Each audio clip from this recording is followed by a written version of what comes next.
Dia datang ke rumah Laila dan menciumi dinding rumah itu sepuas-puasnya.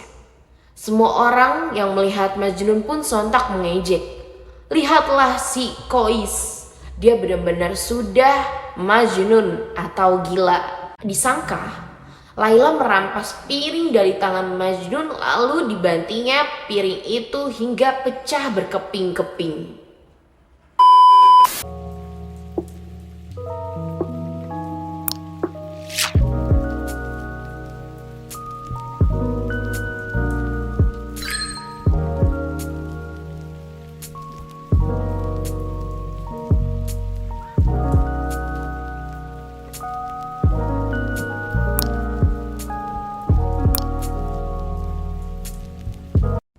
Assalamualaikum warahmatullahi wabarakatuh. Welcome back di YouTube channel Cahaya Laila. Apa kabar sahabat Laila? Semoga kabar kalian semua selalu dalam keadaan baik ya. Serta Laila doakan kita semua selalu dalam rahmat Allah SWT. Amin ya rabbal alamin. Pada kesempatan kali ini, Laila akan ngebahas lagi nih salah satu kisah cinta yang sangat populer dari Timur Tengah. Cerita yang akan Laila ceritakan ini adalah sebuah kisah rakyat dari tanah Arab yang sangat terkenal dan telah diceritakan secara turun-menurun dan telah diterjemahkan ke dalam berbagai bahasa lainnya. Kisah ini bernama Laila dan Majnun. Nah, jadi kisah Laila dan Majnun ini adalah kisah tragis sepasang kekasih. Sebenarnya sudah dikenal di Persia yang sekarang disebut negara Iran pada abad ke-9. Tapi kisah cinta ini baru populer setelah dirangkai indah oleh seorang pujangga dari Azerbaijan yang bernama Nizami Ganjavi. Nizami Ganjavi ini adalah nama pena. Nama aslinya adalah Jamaluddin Ilyas bin Yusuf bin Zaki. Selain versi dari Nizami, sebenarnya ada beberapa versi berbeda tentang Laila dan Majnun yang ditulis ulang oleh penulis lainnya. Kebenaran tentang cerita ini masih menjadi perdebatan. Ada yang percaya bahwa cerita Laila dan Majnun ini nyata, tapi ada juga yang percaya bahwa cerita ini hanyalah fiksi belaka. Nah, jadi gimana cerita romantis Laila dan Majnun ini? Mari langsung Laila ceritakan saja ya ceritanya. Di cerita cinta ini adalah tentang seorang lelaki bernama Qais bin Muawiyah yang mencintai seorang perempuan bernama Laila al-Amiriyah.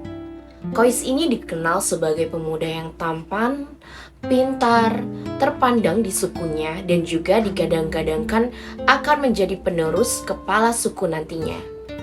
Nah, sedangkan si Laila dikenal sebagai seorang perempuan yang sangat cantik dan juga terkenal dari suku terhormat. Makanya sama nih, Laila ini adalah anak kepala suku dari dua kabilah yang berbeda. Jadi memang mereka ini sama-sama berasal dari keluarga hebat. Kalau ada yang nanya, "Kak, kok judulnya Laila Majnun? Harusnya kan Laila Qais." Jadi, sahabat Laila, Majnun ini adalah julukan yang memang diberikan kepada Qais di sini. Majnun sendiri artinya orang yang gila karena cinta. Nah, terus Qais ini pun disekolahkan nih, sahabat Laila, di sekolah elit, semacam sekolah unggulan. Dan di sekolah inilah Qais pertama kali bertemu sama Laila. Ketika Qais pertama kali melihat paras Laila yang cantik rupawan, seketika ia langsung jatuh cinta. Kalau orang di sini nyebutnya mungkin jatuh cinta nih pada pandangan pertama. Seketika Qais kehilangan kesadaran karena tumbuh benih-benih cinta yang tak ia sangka. Begitupun ternyata Laila ketika untuk pertama kalinya menatap wajah Qais langsung terpikat. Dua orang anak muda ini sama-sama jatuh cinta. Bahkan keduanya digambarkan sedang mabuk cinta. Qais pun langsung membuat syair untuk Laila. "Wahai Laila, cinta telah membuatku lemah tak berdaya, seperti anak hilang jauh dari keluarga dan tidak memiliki apa-apa. Mereka mengatakan, aku telah tersesat. Wahai, mana mungkin cinta menyesatkan? Jiwa mereka sebenarnya kering laksana dedaunan, diterpa panas mentari siang. Bagiku, cinta adalah keindahan yang membuat mata tak bisa terpejam. Pemuda mana yang bisa selamat dari api cinta? Gila banget kalau misalnya aku pun dibacakan puisi sama orang yang aku suka, pasti aku bakalan seneng banget kan. Kayak romantis banget. Si Majnun tuh atau Qais ini tuh langsung buat puisi untuk Laila. Berarti dia love language-nya words of affirmation nih kayaknya. Majnun ketika gila sering dikerumunin oleh orang-orang karena kerap kali ia menggubah syair. Nah, syairnya ini nih begitu ditunggu-tunggu oleh orang-orang karena keindahannya. Setelah beberapa lama, ia seperti orang yang tidak terawat, tidak pakai baju, dan rambutnya pun gondrong. Begitupun Laila yang dalam beberapa bagian ceritanya kerap kali mengeluarkan puisi. Dan pada akhirnya puisi-puisi Laila dikirim melalui surat untuk Majnun. Dalam waktu yang tidak begitu lama, tersebarlah gosip tentang kedua anak muda yang tengah dimabuk cinta tersebut. Dari berita itu, ayah Laila merasa hal itu merupakan pencemaran nama baik yang dianggap meruntuhkan kehormatan suku. Maka, supaya tidak menjadi bahan omongan terus-menerus, kemudian Laila tidak lagi diperbolehkan sekolah kembali. Dua anak muda yang sedang mabuk-mabuknya sekarang dipisahkan oleh orang tuanya Laila. Kemudian dimulailah kegilaan Qais atau Majnun. Majnun berusaha dengan berbagai cara untuk bertemu Laila, akan tetapi tidak bisa. Lalu mulailah muncul syair-syair tangisan-tangisan rindu Majnun.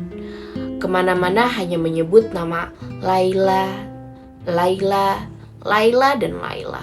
Bahkan ia rela menyamar sebagai kambing dan berjalan di antara kambing-kambing tersebut ketika melintasi kediaman Laila.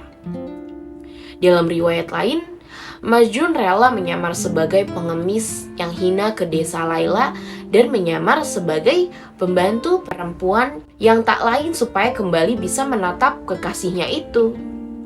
Jangankan menatap kekasihnya, hanya menatap rumahnya saja sudah membuat Majnun bahagia. Sampai ada ceritanya Majnun dia datang ke rumah Laila dan menciumi dinding rumah itu sepuas-puasnya. Semua orang yang melihat Majnun pun sontak mengejek. Lihatlah si Qais, dia benar-benar sudah Majnun atau gila. Terhadap cemoohan itu, Majnun menjawabnya dengan puisi. Aku melewati rumah Laila. Ku cium dinding ini. Tidaklah cinta rumah yang memenuhi hati, tetapi cinta kepada dia yang tinggal di rumah ini. Ada juga cerita yang mengkisahkan suatu hari Majnun datang ke perjamuan makan. Sebenarnya dia tak begitu suka menghadiri acara semacam itu, tapi berhubung orang yang menggelar jamuan adalah ayahnya Laila, ia pun mau. Ini adalah kesempatan baginya untuk bertemu Laila sang kekasih. Majnun tiba di tempat perjamuan dan melihat antrian tamu di meja prasmanan. Nampak di ujung depan sana Laila sedang menyuguhkan hidangan bagi para tamu. Dada Majnun berdegup kencang. Antrian makin mendekat ke depan. Tangannya gemetar saat mengambil piring untuk makan. Ketika sampai di hadapan Laila, ia sodorkan piring itu agar diambilkan makanan sebagaimana tamu lainnya. Tangannya makin gemetaran. Pandangan Majnun tertunduk tak kuasa menatap kekasihnya itu. Tak disangka, Laila merampas piring dari tangan Majnun lalu dibantingnya piring itu hingga pecah berkeping-keping. Hadirin sontak pun terkejut. Ayah Laila kegirangan. Ia tentu menerka bahwa putrinya sudah tak lagi tertarik dengan pemuda gembel itu. Tapi Majnun justru tersenyum. Ia mundur ke belakang mengambil piring lain dan mengantri lagi. Di antrian belakang, seorang teman bertanya heran, "Hei kawan, kau baru saja dipermalukan di hadapan banyak orang. Mengapa kau masih berdiri di sini dan cengenges-cengenges begitu?"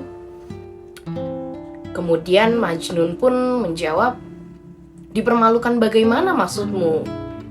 Balik bertanya kepada temannya itu, "Loh, Laila tadi membanting piringmu. Itu artinya dia tak mau kau ada di sini," bisik si teman dengan penuh penekanan kepada Majnun. Majnun pun cuma jawab tenang dan dia cuma jawab, "Oh, itu kau salah paham. Maksudmu?" cecer si temannya itu. Jawab Majnun, "Laila sengaja membanting piringku agar aku kembali ke belakang dan mengambil piring lain. Dan akan terus seperti itu hingga antrian habis, sehingga aku bisa bertemu dia berulang-ulang seperti ini," terang Majnun dengan binar matanya.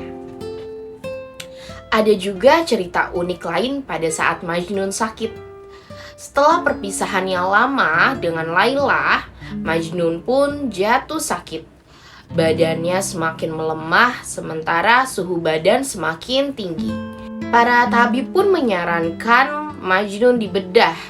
Kata tabib, sebagian darah dia harus dikeluarkan sehingga suhu badan menurun. Namun Majnun pun menolak dan dia bilang, Jangan melakukan bedah terhadap saya." Para tabib pun bingung dan bertanya, "Kamu takut? Padahal selama ini kamu masuk keluar hutan seorang diri tidak takut menjadi mangsa macan atau binatang buas lainnya. Lalu kenapa kamu takut sama pisau bedah?" Majnun pun menjawab, "Tidak, bukan pisau bedah itu yang kutakuti." "Lalu apa yang kau takuti?" kata tabib.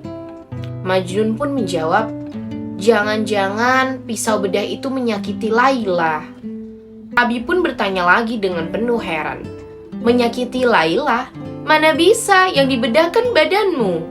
Majnun pun menjawab, "Justru itu, Laila berada di dalam setiap bagian tubuhku.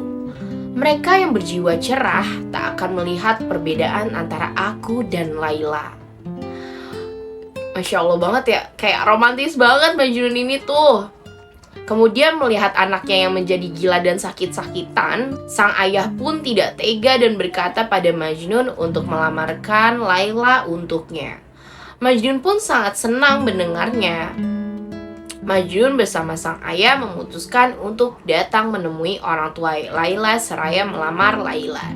Namun orang tua Laila menganggap bila Laila menikah dengan Majnun atau Kois yang dikenal sebagai orang gila, maka nama keluarga mereka akan tercoreng. Ayah Laila pun menolak lamaran dari Kois dan ayahnya. Hal tersebut membuat Kois sangat terpukul. Ia tak sanggup menahan kesedihannya dan memutuskan untuk meninggalkan rumah seraya tinggal di padang belantara bersama hewan-hewan buas. Kois pun menjalani hidup sendirian dan terasing dari masyarakat, seraya terus menulis puisi yang berkisah tentang pujaan hatinya tersebut, yaitu Laila. Singkat cerita, karena Laila juga sangat merindukan Majnun, ia pun kerap kali merenung dan mengharap kembali kedatangan Majnun. Ia kerap setiap saat menyeru nama Majnun di penjara kamarnya.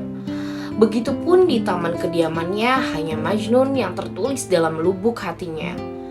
Hanya Allah dan Laila yang tahu betapa cintanya ia terhadap Majnun.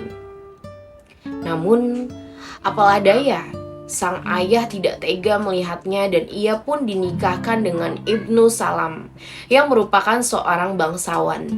Lantas, Laila pun menolaknya.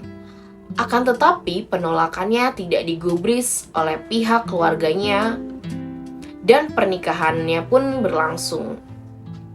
Kabar pernikahan Laila pun sampai kepada telinga Majnun dan ia semakin gila.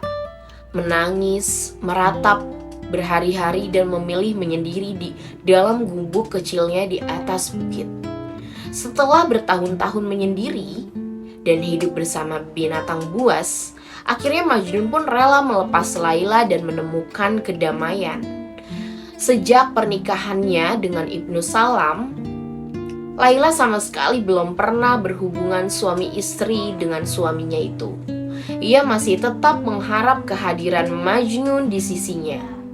Selang beberapa lama, Ibnu Salam pun dikabarkan meninggal di waktu musim panas. Laila pun terisak tangis tersendu-sendu. Bukan karena menangisi kepergian Ibnu Salam, akan tetapi Laila menangis akan kerinduan bertemu dengan Majnun yang sangat mencintainya.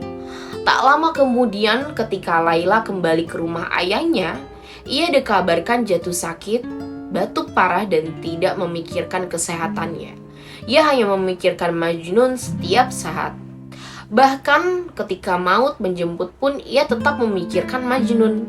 Pada akhirnya ketika gelapnya malam, Laila seperti biasa menatap pintu dan ia pun menghembuskan nafas terakhirnya dan bergumam, Majnun, Majnun, Majnun.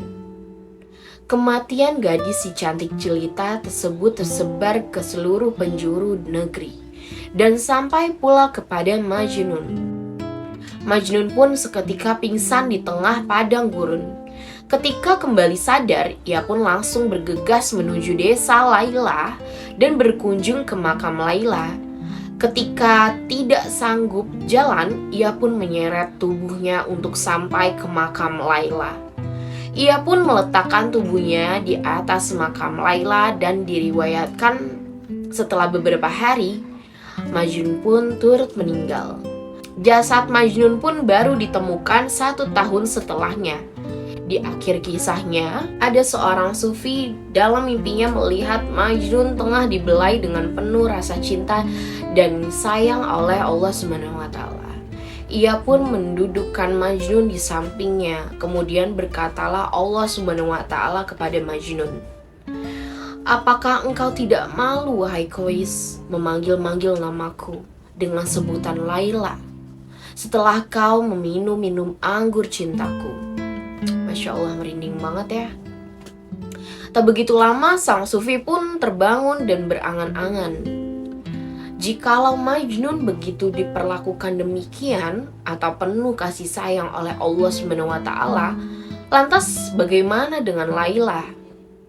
Seketika Allah memberikan ilham kepadanya bahwa kedudukan Laila jauh lebih agung dan tinggi daripada Majnun, karena ia menyembunyikan segala rahasia cintanya dalam diri dan hidupnya sendiri. Nah, sahabat Laila, itulah kisah cerita cinta yang sangat tragis dari Laila Majnun. Pelajaran yang dapat kita petik yaitu, jika seseorang sudah jatuh atau dimabuk cinta kepada Allah SWT, maka keluar secara otomatis dari mulutnya nama Allah. Baik sengaja atau tidak, pasti itu akan keluar dan tidak akan ada bosannya. Cinta adalah pondasi dalam beribadah. Bahkan para wali Allah lupa terhadap dirinya dan rela melakukan apa saja untuk beribadah kepada Allah. Seperti kisah Laila Majnun ini, begitu ketika cinta kepada Allah SWT, maka dunia dan segala isinya tidak berarti. Oke sahabat Laila, itulah salah satu kisah cinta yang sangat romantik tetapi berakhir tragis yang sangat populer di Timur Tengah. Kisah ini pun kisah cinta favorit saya banget sebenarnya. Semoga kita bisa ambil hikmah-hikmah dari kisah Laila Majnun ini ya sahabat Laila. Oke sahabat Laila, sekian dulu ya videonya. Kurang lebihnya Laila mohon maaf jika ada salah penyebutan nama atau yang lainnya. Jika sahabat Laila punya informasi tambahan juga, boleh banget loh komen di kolom komentar. Terima kasih banyak yang sudah menonton video ini sampai akhir. Kalau kalian suka video ini, klik like-nya ya. Jangan lupa komen dan jangan lupa nyalain notifikasi supaya kalian tahu kalau Laila upload video baru. Dan yang pastinya jangan lupa klik tombol subscribe ya sahabat Laila, supaya kalian tahu informasi menarik dari channel Laila. Terima kasih. Assalamualaikum warahmatullahi wabarakatuh.